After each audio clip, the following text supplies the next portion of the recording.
Nós atravessamos o oceano justamente para falar mais sobre Europa. Marina Isidro, nossa correspondente da TMC em Londres, observando, né, justamente essas tensões entre Donald Trump e União Europeia, essa escalada de problemas, a tarifa sobre opinião. Não gosto que você invada a Groenlândia, então toma 10%, toma 25% e vamos lá. Bom dia para você, Marina. Bom dia. Pois é, bom dia, Joana, Felipe, para todos. O fim de semana foi animado, né? Para não dizer outra palavra. Bastante. Pois é, vamos recapitular então o que aconteceu, mas vou começar com a notícia mais quente. Agora de manhã, o primeiro-ministro britânico Keir Starmer fez um pronunciamento em rede nacional, ou seja, passou aqui na BBC para o país inteiro ver, em resposta à mensagem que o Trump postou no fim de semana, ameaçando Reino Unido, França, Alemanha, Dinamarca, Holanda, Finlândia e Suécia com tarifas de 10% a partir de fevereiro e 25% a partir de junho sobre produtos exportados para os Estados Unidos. Não é isso? Em retaliação à questão da Groenlândia, porque esses países mandaram tropas para lá. O discurso do Starmer foi bem moderado, tá? Ele falou sobre a relação forte com os Estados Unidos, sobre os investimentos norte-americanos na economia britânica, segurança, defesa.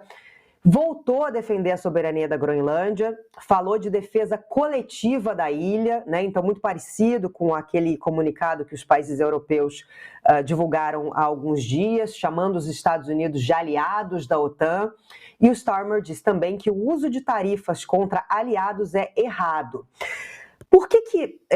Qual a minha avaliação do tom desse discurso, né? A gente tem que pensar que o britânico médio, ele não está preocupado com a Groenlândia, ele está preocupado com as contas que ele tem que pagar no fim do mês.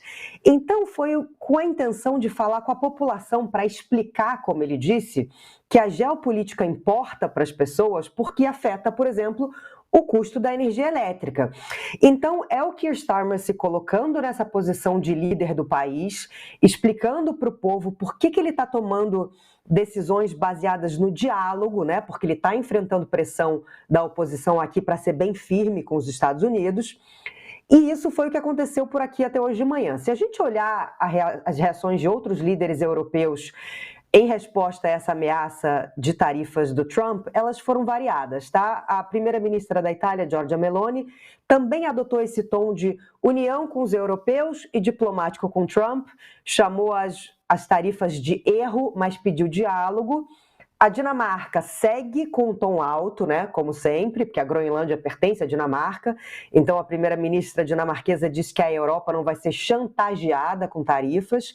E o presidente Emmanuel Macron foi o que usou o discurso mais explosivo, né? Disse que a União Europeia tem que usar a bazuca comercial, que seria um mecanismo anticoerção que permitiria que a Europa retaliasse os Estados Unidos com tarifas de mais de 90 bilhões de euros e restrições ao mercado comercial europeu e a contratos lucrativos com a União Europeia, isso se o Trump for realmente à frente com essa ameaça das tarifas. Ou seja, está cada um nesse momento agora jogando suas cartas, né? E Marina, quais são os próximos passos? Assim, o que a gente deve esperar nos próximos dias? A gente sabe que uma reunião emergencial vai acontecer. Depois, os países começam a conversar entre si, começam a articular a patotinha contra o que está acontecendo contra eles, né? Então, é esse o movimento que a gente vai ver. Uma união dos países da União Europeia para encontrar soluções frente a essas ameaças do Donald Trump. Joana, eu acho que a tendência nos próximos dias é a gente ver respostas coordenadas, pelo menos das potências europeias, né? Porque a gente não pode esperar uma resposta em uníssono de 27 países da União Europeia.